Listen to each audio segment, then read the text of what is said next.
Grand total income for the month here is $4,412. DoorDash, I made $1,800. Uber Eats, I just have it listed as Uber, I made $600. Spark, $260. Zifty, Grubhub, Amazon, a little bit of Roadie, and Deliver That. Those are all the platforms that I work for. The ones that you see P22, that's Prop 22, that's a California thing. And then you can see the income by percentage. So DoorDash was 41% of my income. When you add the Prop 22 for DoorDash, that makes it about 60% of my income. And then Uber came in at 13% plus the Prop 22. So about 20% of my income came from Uber, and then smaller and smaller amounts from the different platforms. And as you can see here, I kind of zoomed it out, and this is where I input the income each day that I work. So now we're going to break it down into the hourly rate. So as you can see, again, I made $4,412. I drove 1,220 miles in order to make that, which gives me a dollar per mile ratio of 3.62. I worked a total of 155.6 hours.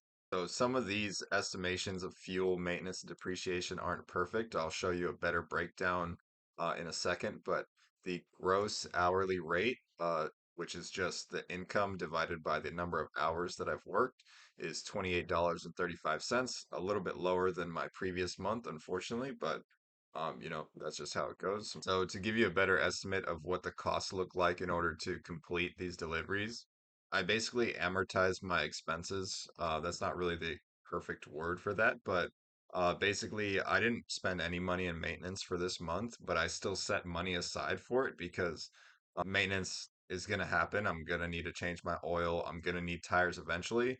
And the way I look at it, the tires are wearing down anyways. It's just the cost doesn't get taken out immediately this month, but I like to set that money aside anyways. So based on my formula here, for 1,200 miles, I set aside $186 for maintenance and repairs, even though I didn't actually spend any money on maintenance and repairs.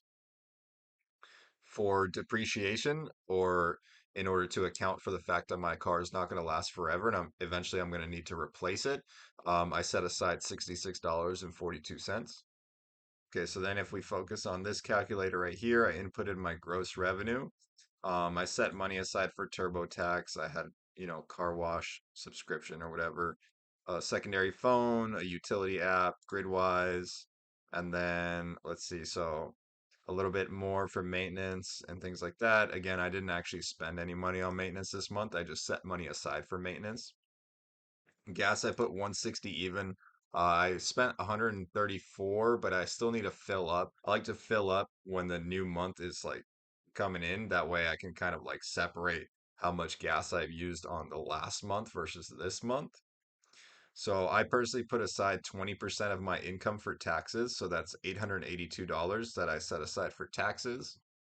So my pre-tax profit would be $3,906. That's, after you subtract all these little expenses like maintenance, depreciation, all that stuff. Again, I did not actually incur any maintenance this month, but still that would give me a pre-tax profit of $3,900. And then after taxes, it gives me a profit of $3,023. Usually my tax liability is not 20%. I just tend to like oversave because I want to have more money set aside than I need. But yeah, so net profit would give me $3,023.96. So I added a couple more calculators here. So I worked again 155 hours. So that gives me a pre-tax hourly of $25 per hour, which is one of the main numbers that I like to look at because that's kind of the number that you can compare to a W-2. Like this is the hourly rate that I'm making after I take money out for maintenance and depreciation, all that stuff. That $25 an hour is probably the most comparable number to a W-2 job. Because, when you get a normal job, they are going to offer you a set number per hour and then they're going to remove the taxes afterwards. So this is my hourly rate after the expenses are removed, but the taxes have not been removed yet. So it's nothing super crazy, you know. This month of November had 4.28 weeks in the entire month. There was 30 days in the month. So that means that I worked an average of 36 hours per week.